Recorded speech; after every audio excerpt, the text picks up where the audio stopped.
7 conseils des enfants pour vivre une rentrée en toute sérénité. Bienvenue dans cette nouvelle vidéo pour les petites pousses.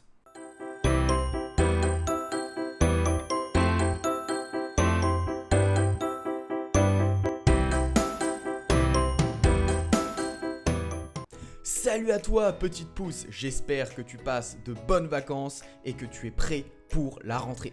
Alors évidemment, parfois avant la rentrée, on est un petit peu stressé, on a un petit peu peur. Est-ce qu'on va être dans la bonne classe? Est-ce que la maîtresse va être sympa avec nous? Est-ce qu'on va s'intégrer dans cette nouvelle école? Je te rassure, je suis passé par là à plusieurs reprises et mon objectif aujourd'hui, c'est de t'aider.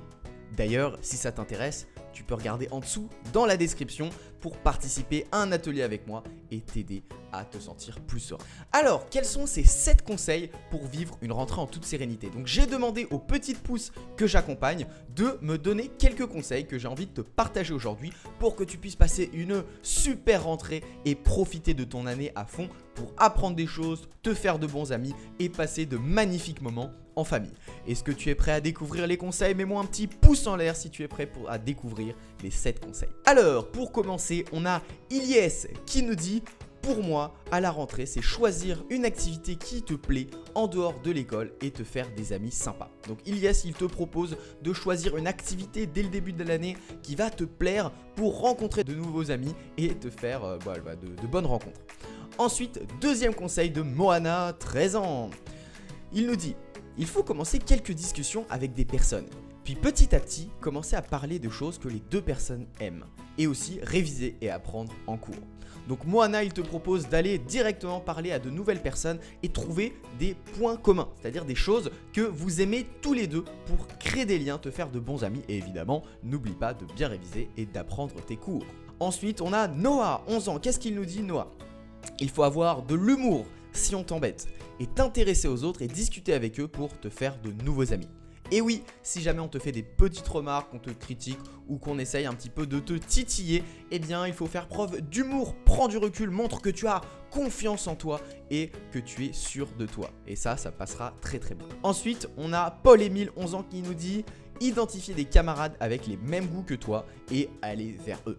C'est une très bonne idée, donc si tu vois des personnes qui ont des centres d'intérêt et qui aiment les mêmes choses que toi, eh bien fonce, va leur parler, va trouver des points communs avec eux, car ça deviendra peut-être tes amis.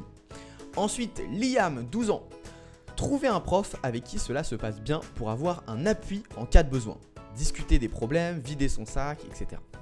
Donc Liam, il nous dit d'aller trouver un enseignant. Alors ça, c'est si tu es au collège et que tu as plusieurs profs, et bien de trouver un prof avec qui tu vas pouvoir bien t'entendre, avec qui tu vas pouvoir échanger, discuter et en cas de coup dur, demander de l'aide. Nous avons ensuite Ariles qui a 9 ans.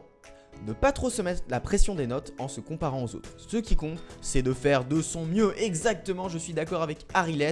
Les notes, c'est bien, mais c'est pas le plus important. Ce qui compte, c'est de faire de ton mieux, de t'entraîner, d'apprendre des choses qui te plaisent, et puis la suite se passera très bien. Donc te mets pas trop de pression par rapport aux notes, par rapport aux devoirs. Le but, c'est vraiment de progresser à ton rythme, de prendre du plaisir à apprendre, c'est super important, et tu verras que tout se passera bien. Allez, un petit dernier pour la route, on a Justine qui nous dit: ne pas traîner avec ceux qui roulent des mécaniques, car souvent ce sont de mauvais exemples. Ah, intéressant. Justine nous dit: attention à ces fréquentations, attention aux amis avec qui tu passes du temps. Donc va plutôt vers des personnes positives qui t'encouragent et qui te font te sentir bien.